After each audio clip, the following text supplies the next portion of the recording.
Students, आज हम लोग बात करेंगे चैप्टर नंबर 19 की, जो कि मेज़र ऑफ सेंट्रल वैल्यू है। इसमें जो चीज़ हम लोग को पढ़नी है, सबसे पहले एक एवरेज की डेफिनेशन पढ़नी है।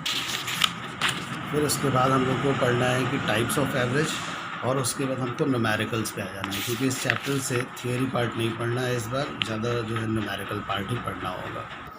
सबसे पहले हम लोग बात कर लें कि मेज़र ऑफ सेंट्रल वैल्यू और एवरेज होता क्या है। An average is a single value that is representative of all the items in a series। अगर कोई डेटा दिया हुआ है ढेर सारा एक सीरीज़ में, और उस सीरीज़ के सेंट्रल वैल्यू को, यानी मिडिल में कौन सा वैल्यू आता है, अगर हम इसकी जानकारी करते हैं तो हम इसे कहते हैं मेज़र ऑफ सेंट्रल वैल्यू।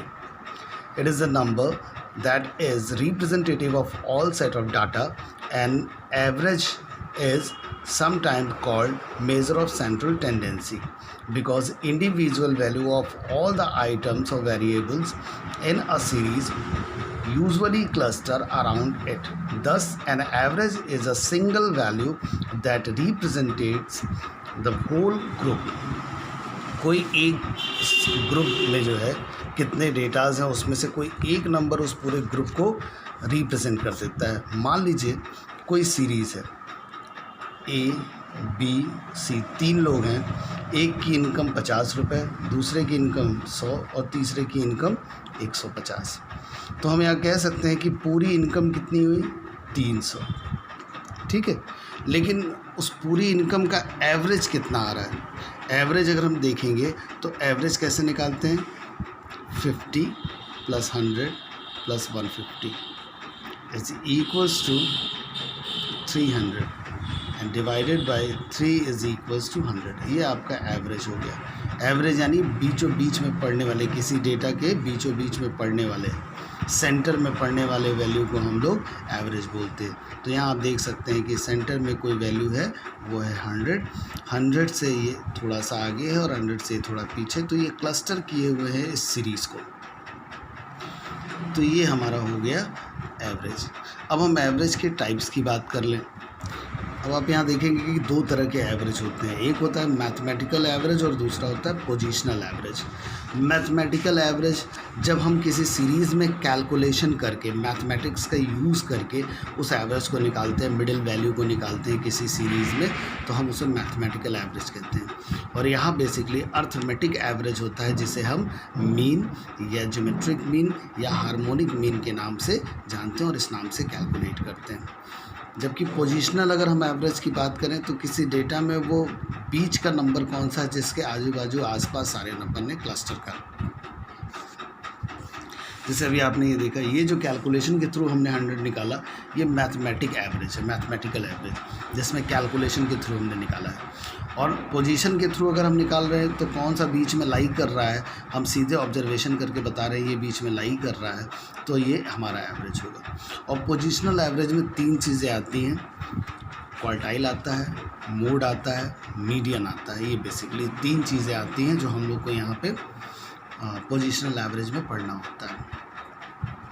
अब इसके बाद बात आती है अर्थमेटिक मीन। अर्थमेटिक मीन कैसे निकालते हैं और क्या होता है। जब हम कैलकुलेशन के थ्रू किसी सीरीज़ का मिडिल वैल्यू निकालते हैं, एवरेज निकालते हैं, तो हम उसे अर्थमेटिक मीन कहते हैं। अर्थमेटिक मीन निकालने के लिए हमको 3 सीरीज़ में ये चीज़ निकालना होता है। न्यूमेरिकल आज सीखना बहुत ज़रूरी है, और उस न्यूमेरिकल को आप लगा पाएँ, इसके लिए ज़रूरी है कि आप इसके सीरीज़ को पहचानें। तो 3 तरह की सीरीज़ होती है, उस सीरीज़ में हमको कैलकुलेशन करना होता है अर्थमेटिक मीन का। अब वो 3 सीरीज़ कौन सी हैं। और बच्चों, मीन का जो हम लोग कैलकुलेशन करते हैं वो बेसिकली 3 सीरीज़ में करते हैं। हमारा पहला सीरीज़ है इंडिविजुअल सीरीज़, दूसरा डिस्क्रीट सीरीज़ और तीसरा कंटिन्यूअस सीरीज़। हम इन दोनों को फ्रीक्वेंसी डिस्ट्रीब्यूशन सीरीज़ भी बोलते हैं। क्यों बोलते हैं, कैसे ये सीरीज़ होता है, किस तरीके से हम इसको पहचानेंगे, सबसे पहले हम ये सीखेंगे। अगर हम ये नहीं सीखते हैं तो हम न्यूमेरिकल में हमेशा गलती करते हैं। सबसे पहले हम लोग बात करेंगे इंडिविजुअल सीरीज़ की। अब मान लो कोई सीरीज़ ऐसा दिया हुआ है जिसमें सीरियल नंबर हो, जैसे रोल नंबर 1 2 3 4 5, किसी क्लास में 5 स्टूडेंट हैं, उनके मार्क्स की बात कर ले, जो हम लोग उसमें डेटा देते हैं उस सीरियल नंबर के साथ, उसे हम कहते हैं वेरिएबल। वेरिएबल मार्क्स के उसमें हो सकता है, एज के रूप में हो सकता है, हाइट के रूप में हो सकता है, इस तरीके से ये वेरिएबल हो सकता है। अब सपोज करो कि इकोनॉमिक्स के मार्क्स की बात करते हैं, मार्क्स इन इकोनॉमिक्स, ठीक है। कोई बच्चा है 10 नंबर पाता है, कोई 20 पाता है, कोई 30 पाता है, कोई 40 पाता है, कोई 50 पाता है। तो ये जो सीरीज़ बना, ये सीरियल नंबर के आधार पे बना। Roll number 1 10 marks, roll number 2 20 marks, roll number 3 30 marks, roll number 4 40 marks और ये 50 मार्क्स। तो ये जो सीरियल नंबर के आधार पे जो डेटा देता है उसे हम लोग इंडिविजुअल सीरीज़ कहते हैं। मान लो कभी कभी ये सीरियल नंबर नहीं देता है, तो क्या कर सकता है, नाम दे सकता है, राम, श्याम, हरि, विनय, अजय, ठीक है। तो इस तरीके से नाम दे सकता है, राम का इतना नंबर, श्याम का इतना नंबर, हरि का इतना नंबर, विनय का इतना नंबर, अजय का इतना नंबर।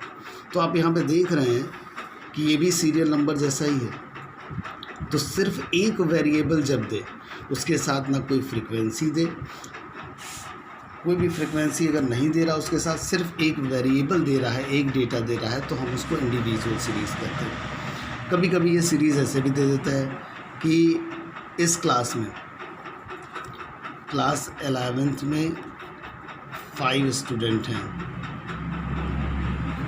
और उनके मार्क्स इको में किसी ने 40 पाया, तो किसी ने 50 पाया, किसी ने 10 पाया, किसी ने 20 पाया, किसी ने 30 पाया। अगर इस तरीके से देता है तो भी आपका वो क्या है, इंडिविजुअल सीरीज़ है। अगर ये करके देता है ए के इतने मार्क्स, बी के इतने मार्क्स, सी के इतने मार्क्स, डी के इतने मार्क्स, ई के इतने मार्क्स, तो भी ये कौन सा सीरीज़ है, इंडिविजुअल सीरीज़ है। इसके साथ कहीं भी कोई फ्रिक्वेंसी नहीं दे रही है कि ये 10 कितनी बार आया, ये 20 कितनी बार आया, ये कोई फ्रिक्वेंसी नहीं दे रहा है। तो हम इससे कौन सा सीरीज़ कहेंगे, इंडिविजुअल सीरीज़। अब हम लोग बात करेंगे डिस्क्रीट सीरीज़ की, जो हमारा दूसरे तरह का सीरीज़ है। डिस्क्रीट सीरीज़ में किसी भी आइटम के साथ उसकी फ्रीक्वेंसी दी होती है। सपोज़ करो कि मार्क्स इको के मार्क्स दे रखे हैं 10 20 30 40 50। 50 नंबर का कोई टेस्ट होता है और नंबर 10 20 30 में मिलते हैं, और उस क्लास के कुछ बच्चे हैं, तो हम उनको जो है इसको नाम दे देते हैं x, और इसके साथ दी होती है फ्रीक्वेंसी को हम लोग नाम दे देते हैं f। अब 10 पाने वाले कितने बच्चे, मान लो 2 बच्चे। 20 पाने वाले कितने बच्चे, मान लो 1 बच्चा। 30 पाने वाले कितने बच्चे, मान लो 5 बच्चे। 40 पाने वाले कितने बच्चे, 3 बच्चे। 50 पाने वाले कितने, 2 बच्चे। इसका मतलब क्या हुआ कि 10 की फ्रीक्वेंसी किसे कहते हैं, सबसे पहले ये समझ लो। जब कोई item, number of occurrence of a item is called frequency. अगर कोई आइटम 2 बार आ रहा है तो उसकी फ्रीक्वेंसी 2 हो जाएगा। अगर कोई आइटम 3 बार आ रहा है तो उसकी फ्रीक्वेंसी 3 हो जाएगी। और आइटम 2 बार या 3 बार क्यों आ रहा है, मान लो ये बच्चे हैं, कुल मिला के कितने हैं, 3 2 5 13 बच्चे हैं, ठीक है। तो 13 बच्चों का ये टेस्ट हुआ 50 नंबर का, और उसमें 2 बच्चे कितना पाए, 10 मार्क्स। एक बच्चा कितना पाया, 20 मार्क्स। 5 बच्चे कितना पाए, 30 मार्क्स। 3 बच्चे कितना पाए, 40 मार्क्स। और 2 बच्चे कितना पाए, 50 मार्क्स।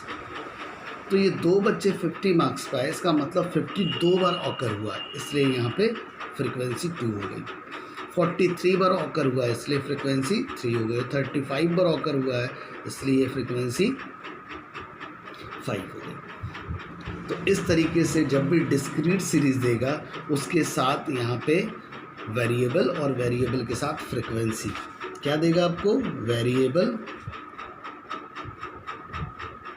और उसके साथ फ्रीक्वेंसी। वेरिएबल में क्या दे सकता है, क्या क्या चीज़ें आती हैं, जैसे आपका इनकम हो गया, हाइट हो गया, लेंथ हो गया, वेट हो गया, ये सारी चीज़ें वेरिएबल है। मार्क्स हो गया, रेनफॉल हो गया, प्रोडक्शन हो गया, ये सारी चीज़ें आपका वेरिएबल है। और वेरिएबल के साथ वहाँ पे फ्रीक्वेंसी देगा। जैसे आप कहते हो कि 100 रुपये कोई कमाने वाला है, तो 100 रुपये कमाने वाले कितने लोग हैं, 2, 4, 6, 5, वो फ्रीक्वेंसी हो जाएगी। हाइट मान लो कह देता है कि आपके घर में 5 फीट वाले कितने हैं, तो 5 फीट वाले आपके यहाँ अगर 2 लोग हैं तो इसकी फ्रीक्वेंसी 2 हो गई। लेंथ अगर हम कह देता है कि 167 सेंटीमीटर के कितने लोग हैं, तो 5 लोग हैं, ठीक है। अगर हम वेट की बात कर रहे हैं तो वेट में क्या है कि 50 किलो वाले कितने लोग हैं, तो इतने लोग हैं, तो ये उसकी फ्रीक्वेंसी बन जाएगी। तो डिस्क्रीट सीरीज़ में हम जब भी बात करेंगे तो उसके साथ हमारा वेरिएबल और वेरिएबल के साथ उसकी फ्रीक्वेंसी होगी। अगर इस तरीके से दिया, आप देखिए यहाँ पे सीरियल नंबर वगैरह नहीं दिया है, ABCD नहीं दिया है, नाम नहीं दिया है, इसके साथ फ्रीक्वेंसी, तो ये कौन सा सीरीज़ हो गया, डिस्क्रीट सीरीज़ हो गया। जबकि अगर आप उधर जाते हो, पीछे हमने देखा कि अगर ABCD या सीरियल नंबर या नाम के साथ या इस तरह से कोई डेटा दिया हुआ है तो वो क्या बन जाता है, वो इंडिविजुअल सीरीज़ बन जाता है। तो सबसे पहले आपने आज सीख लिया कि 2 तरह के सीरीज़, एक होता है इंडिविजुअल सीरीज़ और दूसरा होता है डिस्क्रीट सीरीज़। अब हम अगले वीडियो में बात करेंगे कंटिन्यूअस सीरीज़ की या फ्रीक्वेंसी डिस्ट्रीब्यूशन सीरीज़ की या क्यूमुलेटिव फ्रीक्वेंसी सीरीज़ की। हम सीरीज़ पहचान लेते हैं तो न्यूमेरिकल लगाना बहुत ही आसान हो जाता है। Thank you.